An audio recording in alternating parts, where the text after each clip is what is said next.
मेरा जब नंबर आवा है टाइम की बहुत जरूरी पड़ जाए। पता नहीं कि एलर्जी है भाई में। बहुत ही आदरणीय पूरे भारत से आए हुए किसान साथियों, आज हमारे लिए बड़ा दुख की घड़ी है, दुख की घड़ी। इस पूरे भारतवर्ष के हर इंसान का पेट भरने वाला आज स्टेज के ऊपर भूख हड़ताल पे बैठे, इससे काला दिन नहीं हो सकता। एक जमाना था कि पाकिस्तान के साथ हमारे भारतवर्ष का युद्ध चला हुआ था। इस देश के अंदर अन्न की कमी थी और हमारे प्रधानमंत्री को अमेरिका के राष्ट्रपति रीगन साहब ने बोल दिया था कि आप समझौता करिए। शास्त्री जी ने कहा हम झुक करके समझौता नहीं करेंगे। तब उन्होंने कहा था आपका देश भूखा मर जाएगा अगर अमेरिका ना दे। इस भारत माता के लाल ने, इस किसान ने इतनी मेहनत करी, 24 घंटे अपना खून पसीना एक किया और आज पूरे भारतवर्ष के हर इंसान को नहीं, हमारे पास अनाज सरप्लस है, मगर हमारे नेताओं को बड़ा दुर्भाग्य है। सरकार को इससे ज्यादा शर्म की चीज नहीं है कि आज पूरे भारतवर्ष के किसान नेता एक लाइन में भूख हड़ताल पर बैठने पर मजबूर कर दिए। क्या यह आजादी हमारे देश को आजाद करने में जो शहीद हुए, भगत सिंह जैसे शहीद आजम ने जो कुर्बानियां दी, लाखों आदमी जेलों में सड़े, क्या यह आजादी हमने इसलिए ली थी? ये एक सोचने का विषय। आज इस बात के ऊपर हमने विचार करना चाहिए। मैं 2-3 बातें सरकार से पूछना चाहता हूं। सीआईडी के साथी भी यहां होंगे, आईबी के साथी भी यहां होंगे। हमें बताइए इन सवालों का जवाब।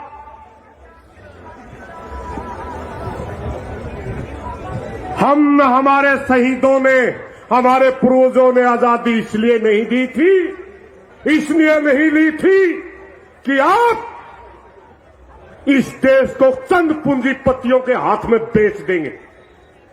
मुझे आज 2 हमारे शहीदों के कहे गए वचन याद आते हैं। जब शहीद भगत सिंह जेल में थे, उनका जेल के अंदर ही एक जज मिलने गया था कि आप किस किस्म की क्रांति की बात करते हैं। उनका वो इंटरव्यू आज भी किताबों में छपा हुआ। उन्होंने कहा था अन्न पैदा करने वाला मेरा किसान आज देश के अंदर भूखा मरता है। जो मजदूर दूसरे की घर की छत देता है, मजदूरी करता है, मकान बनाता है, उसके सिर के ऊपर छत नहीं है। मैं वो क्रांति चाहता हूं कि अन्न पैदा करने वाला किसान भूखा ना मरे। दूसरे के घर के छत देने वाला मजदूर के खुद सिर के ऊपर भी छत होनी चाहिए। एक सर छोटू राम हुए हमारे पंजाब के अंदर, उस समय हम इकट्ठे थे हरियाणा पंजाब। 1935 की बात है, जब उन्होंने कांग्रेस के जिला अध्यक्ष होते थे रोहतक के, इस्तीफा दे करके यूनियनिस्ट पार्टी बनाई। उस समय के एक पत्रकार ने उनसे इंटरव्यू लिया था कि आपने कांग्रेस क्यों छोड़ी। उन्होंने जवाब दिया था कि मैंने कांग्रेस में बहुत साल काम किया और इनकी विचारधारा ऐसी है कि गोरे अंग्रेज जाएंगे और काले अंग्रेज आएंगे। मैं पहचान कर लेना चाहता हूं उन लोगों की, क्योंकि गोरे अंग्रेज की हमें चमड़ी का पता है। उनको हम दूर से पहचान जाते हैं कि ये पूंजीवादी लोग हैं, ये हमारा खून चूसते हैं। मगर अगर काले अंग्रेज आए वो तो हमारी चमड़ी भी मिलती, हम कैसे पहचान पाएंगे। आज उन दोनों महापुरुषों की बात सब साबित हो रही है। साथियों, ये देश क्या डाड़िया बाणी का है। चौधरी चरण सिंह जब प्रधानमंत्री होते थे तब भी उनकी स्टेज के ऊपर एक नारा लिखा होता था। उस समय के उद्योगपति होते थे टाटा बिरला, उनकी स्टेज के ऊपर नारा लिखा होता था, टाटा बिरला की जागीर में ये हिंदुस्तान हमारा है। आज हमारे पास ऐसा कोई नेता ही नहीं बचा।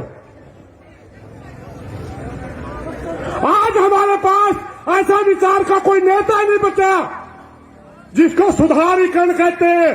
कल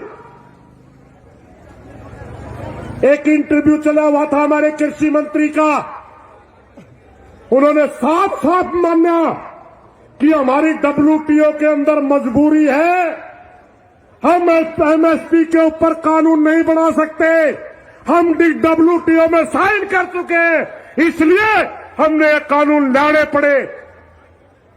न्यूज 24 के ऊपर वो इंटरव्यू चल रहा था।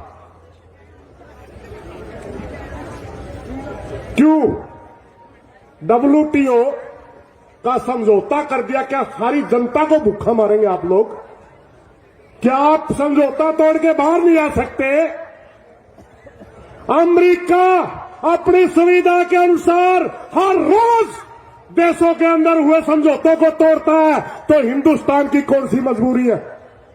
जब हमारा देश आजाद हुआ, हमारा संविधान लिखा गया, उस समय हमारे आजादी के दीवानों ने एक बड़ी बहस की थी कि हमारे देश के अंदर कौन सा लोकतंत्र चाहिए, पूंजीवाद का लोकतंत्र चाहिए या समाजवाद का लोकतंत्र चाहिए।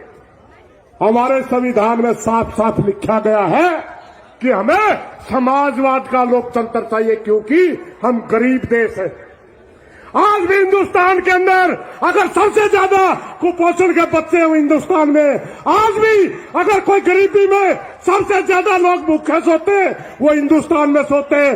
आज भी अगर दुनिया के अंदर सबसे ज्यादा बेरोजगार है तो हिंदुस्तान में।